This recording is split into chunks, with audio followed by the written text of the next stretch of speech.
हम यूसुफ अली शाह साहब के स्टॉल पे यहाँ पर मौजूद हैं चकवाल में। ये भी ग्रोअर हैं ऑलिव के और पायनियर समझे जाते हैं ऑलिव की ग्रोइंग के हवाले से। चकवाल में काफ़ी ज़्यादा एक्सपीरियंस है इनका भी, इनके तजर्बात भी जानेंगे। यूसुफ शाह साहब, ये बताइएगा कि कैसा तजर्बा रहा आपका ऑलिव के साथ और ख़ुसूसन चकवाल में जो आप देख रहे हैं कि और भी ग्रोअर्स अब इसमें आ रहे हैं, तो ओवरऑल एक्सपीरियंस कैसा है ऑलिव के साथ आपका?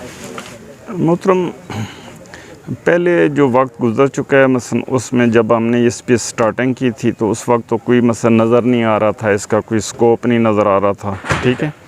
लेकिन कुछ ख़ास तौर पे जो हमारी गवर्नमेंट है, पिछली गवर्नमेंट या ये वाली मौजूदा गवर्नमेंट, अल्हम्दुलिल्लाह ये हमारा काफ़ी जो है ना साथ दे रही है, ठीक है। तो इनकी सपोर्ट की वजह से भी हमें काफ़ी कुछ जो है ना मराहत मिल रही हैं, हमें जो है ना कुछ सक्सेस मिल रही हैं, ठीक है। गवर्नमेंट इन किस सेंस में आपकी सपोर्ट कर रही है? उसमें सर एक तो ये है कि मसलन पहले जिस तरह था वो पौधों की सूरत में था कि फ्री ऑफ कास्ट पौधे मिल जाते थे फार्मर को, ठीक है। फिर सब्सिडी पे हमें जो है ना जो हाई एफिशिएंसी सिस्टम है, ड्रिप सिस्टम है, पानी का सिस्टम है, वो मिल जाता था, ठीक है, 50-50, 40-60 पे, ठीक है। फिर इसी तरह मिसाल के तौर पे इस पे के जो औज़ार हैं, इसके मशीनरी है इसकी, ठीक है, वो उस पर सब्सिडी गवर्नमेंट ने देनी शुरू कर दी, अभी भी देनी शुरू कर दी है गवर्नमेंट जो है ना, अभी मौजूदा जो है ना ये भी दे रही है, ठीक है। तो मुख्तसर ये है कि अगर हमें हार्वेस्टिंग के टूल चाहिए या हमें इसकी कल्टीवेशन के लिए जो चाहिए, फिर इसकी क्या करते हैं हम, जो हमारी ओलिव फाउंडेशन है, इन सरकारी इदारों के साथ मिल के फार्मर को इकट्ठा करना हमारा काम होता है। तो अदारे हमें जो है ना अवेयरनेस देते हैं क्लास की सूरत में। जैतून जो फार्मर ने लगाई हुई है, हम उसको जो है ना नर्सरी से लेके उसकी जो है ना एंड तक प्रोडक्ट तक हम उसको बनाना सिखाते हैं, उसको सिखाते हैं कि कैसे पौधे जो है ना लगाने हैं, कैसे उनको पालना पोसना है, कैसे इससे जो है ना हमने फ्रूट लेना है, फिर कैसे जो है ना मसलन हार्वेस्ट करना है हमने, उसके तरीक़ाकार जो है ना, ठीक है, कि एक इंटरनेशनल रूल रेगुलेशन को मद्देनज़र रखते हुए, ठीक है। फिर उसके बाद इसकी बाई प्रोडक्ट्स, ठीक है, इस पे भी अभी तक हमारी फाउंडेशन जो है ना कोई तकरीबन मोर देन 200 लेडीज़ हमारी जो माएँ बहनें, हम उनको सिखा चुके हैं कि अचार कैसे बनती है, मुरब्बा कैसे बनता है, जैतून की चाय कैसे बनती है, ठीक है। फार्मर्स को ये जो है वो वैल्यू एडिशन की तरफ, जी हाँ जी, जी हाँ जी। उसमें ये होता है कि अभी जिस तरह मंडियाँ हैं, ठीक है, उसमें जब चीज़ें आती हैं तो वो आड़ती जो है ना मसलन वो कम रेट लगाते हैं, फिर प्रॉफिट खुद ले लेते हैं। तो अभी तक पिछले 2009 से मैं अभी तक अनाउंस कर रहा हूँ इसकी ख़ास तौर पे जो रेट हैं, ठीक है। तो हम इसको एक मार्केट बना दी है कि मतलब हमें मंडी जाने की ज़रूरत नहीं पड़ती, ठीक है, कि मैं ख़रीद लेता हूँ या दूसरे साथी, हमने एक रेट दे दिया ओवरऑल नेट पे, ठीक है। तो वो फिर उस फार्मर उस रेट पे सेल करते रहते हैं, बल्कि वो और थोड़े पैसे अपने लगा लेते हैं, ठीक है। पोठोहार रीजन में आप क्या तब्दीली देख रहे हैं ऑलिव आने के बाद, और ऑलिव से पहले क्या सूरत हाल थी, वो थोड़ा सा बताइए। इस जैतून को इधर लगाने से मिसाल के तौर पे ये फ़ायदा हुआ है कि अभी लोगों को एक एकड़ से, ठीक है, 1.5-2 लाख रुपया, बल्कि यहाँ तक कि मेरे जैसे फार्मर जो है ना 4-4 लाख रुपया कमा रहे हैं एक एकड़ से, ठीक है। तो मुख्तसर ये है कि लोगों को सिखा दिया है।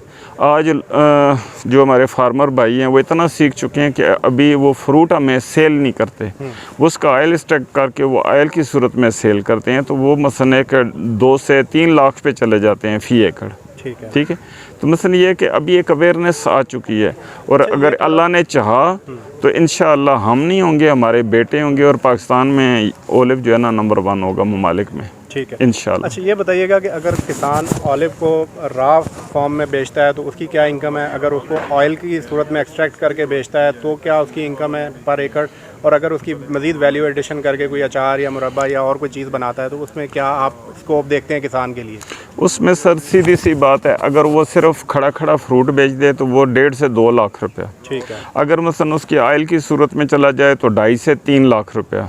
अगर इसको साथ वैल्यू ऐड कर ले, ठीक है, उसकी अचार बना ले, मुरब्बा बना ले, जैम बना ले, शरबत बना ले, या फिर जिस तरह हम मसलन इसको फ्रूट को मुख्तलिफ तरीक़ों के साथ बना के जो है ना बेच रहे हैं, दे रहे हैं लोगों को, ठीक है, तो वो 4 लाख तक भी वो कमा सकते हैं, ठीक है। अच्छा, थोड़ी सी हमें अपनी प्रोडक्ट्स दिखाइएगा कि किस किस शेप में और किस किस फॉर्म में आप जो हैं वो कंज्यूमर तक पहुंचा रहे हैं। ये सर जैतून का ऑयल है, ठीक है, ये एक्स्ट्रा वर्जन है, प्रीमियम क्वालिटी इसको कहते हैं। फर्स्ट टाइम मैंने देखा कि आपने ये, हाँ जी, फर्स्ट टाइम। ये बेटा जो है ना ये ग्रेजुएशन के बाद, ठीक है, तो इसका एक नया शाम को इसने, हाँ जी, इसने जो है ना मुझे कहा कि अबू मुझे शाखें चाहिए, ठीक है, पूछा नहीं कि क्या करना है, तो रात को इसने इसमें डालनी शुरू कर दी। तो कहते हैं कि हाँ जी, ये जी जैतून के ऑयल में जो है वो जैतून की शाखें भी जो हैं वो डाली गई हैं, तो काफ़ी इससे जो है वो लुक भी बहुत अच्छी आ रही है ऐसे, और इंटरनेशनल मार्केट में ये काफ़ी ज़्यादा मेरा ख्याल है कि पसंद भी किया ये जाएगा। पसंद किया जाता है सर। इसमें ये शाख है ना, इससे आपको पता चल जाएगा आपका ऑयल कितना जो है ना वो जल्दी निकाला गया है। मसलन ये है कि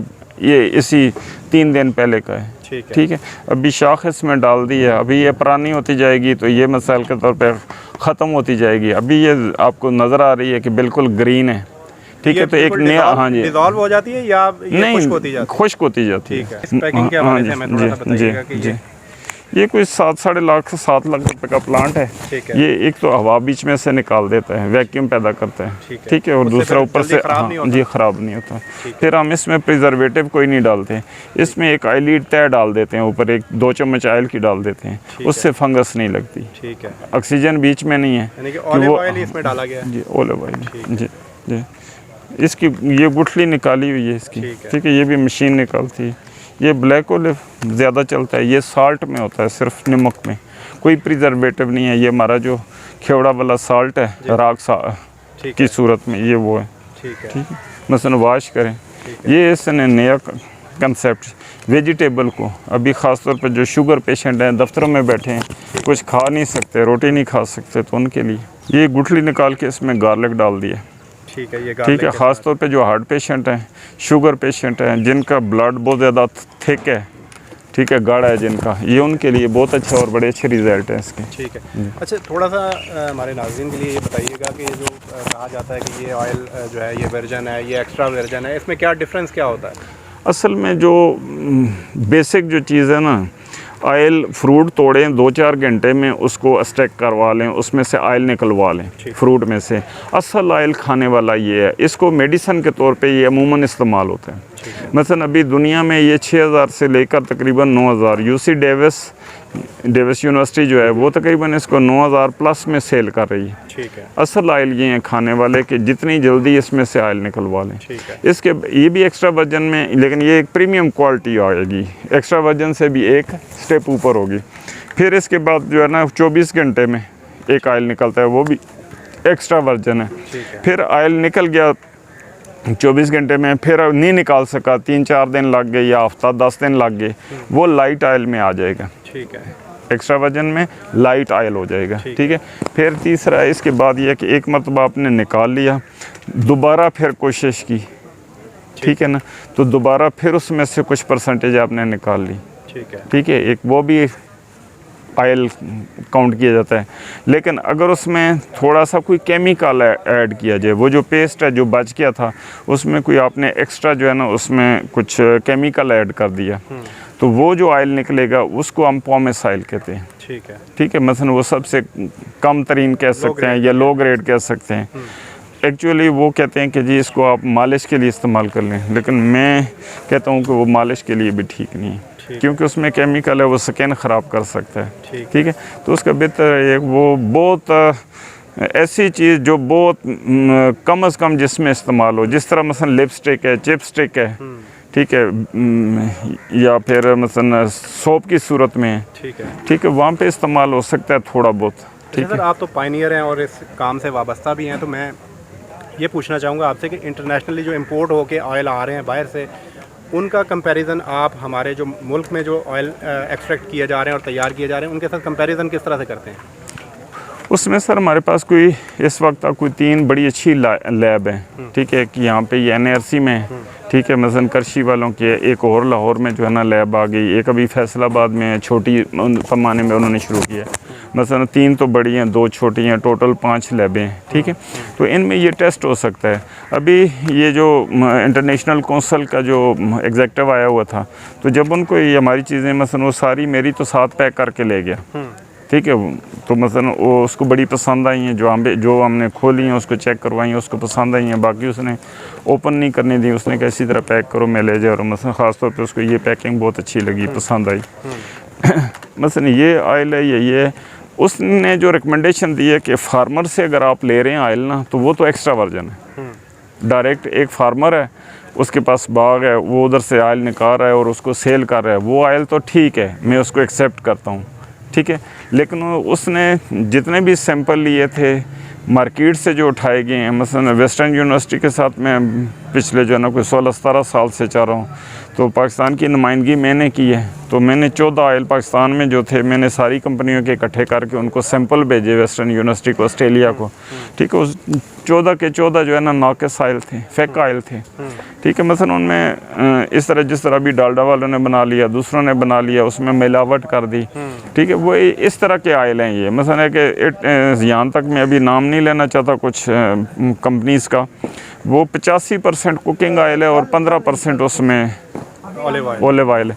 फिर कुछ तो ऐसे हैं जिन्होंने सिर्फ इसका जायका डाला हुआ है आयल में, उस कुकिंग आयल में, ठीक है, उसका सेंस डाला हुआ है, बाकी उसमें कुछ भी नहीं, ठीक है। उसको ज़्यादा कड़वा भी कर दिया, गले में हिट भी करे, सारी उन्होंने रिक्वायरमेंट जो एक वो बना दी उन्होंने, ठीक है। अच्छा, जो हमारे प्योर ऑयल हैं, जो यानी कि खालिस आप समझते हैं जी, क्या वो हमारा इंटरनेशनल मार्केट में जो ऑयल आ रहा है उससे मुकाबला करते हैं? जी बिल्कुल सर, इसमें हमने तो पिछले कोई 10 साल पहले भी इसके सैंपल दिए हैं, ठीक है। ये 3 साल पहले भी बलूचिस्तान से एक सैंपल गया है और अल्हम्दुलिल्लाह जो दुनिया के अच्छे ब्रांड के जो ऑयल हैं वो तकरीबन जो है ना कह सकते हैं कि उनमें हमारा भी जो 6 जो ऑयल हैं उनमें हमारा भी ऑयल है। फार्मर इस तरफ आना चाहते हैं ऑलिव की तरफ, तो उनकी रहनुमाई के लिए थोड़ा सा बताइएगा कि एक पौधा जब वो लगा देते हैं तो उसके बाद कितने अरसे में वो फ्रूटिंग पर आ जाता है और इस दौरान क्या केयर की ज़रूरत होती है, क्या बुनियादी नॉलेज चाहिए इसके लिए? सर नर्सरी से अगर निकाल लें, आगे फार्मर को ट्रांसफ़र करें ना, ठीक है, तो उसमें ये है कि पहले साल तो उसको कोई केयर की ज़रूरत नहीं है, कोई उसको फर्टिलाइज़र की या कोई पेस्टिसाइड की ज़रूरत नहीं पड़ती, ठीक है।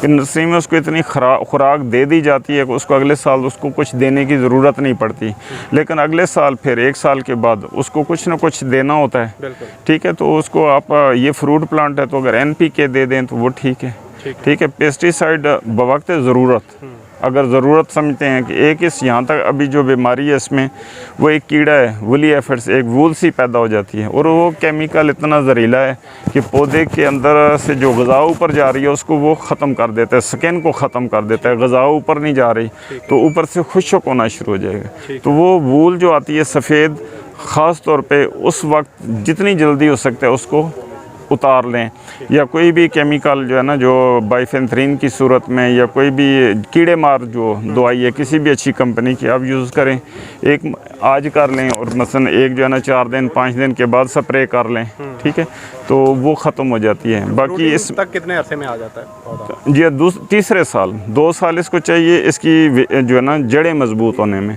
और तीसरा साल जो है ना इसका फ्रूटिंग का फ्रूट आना शुरू हो जाता है। छठा साल हम कमर्शियल इसका काउंट करते हैं कि मसलन आपके पास 1000 पौधे हैं तो ये समझें कि मल्टीप्लाई बाई 2 तो आपका 2000 kg फ्रूट बन जाएगा। फिर इस तरह मसलन आप 10 साल के बाद उसको मल्टीप्लाई बाई 15 कर लें, ठीक है। ये मसलन एवरेज होती है एक पौधे की, अगर आपके पास 1000 या 10,000 या लाख पौधे हैं ना, ये उसकी एवरेज निकालते हैं एक पौधे की, ठीक है। इसी तरह मसलन 20 साल के बाद वो 30 अपना 50 किलो से भी ज़्यादा देगा। हो सकता है कुछ पौधे जो है ना आपके 100 किलो भी क्रॉस कर जाएं, लेकिन एवरेज जो है ना वो तकरीबन हम 50 किलो लगाते हैं।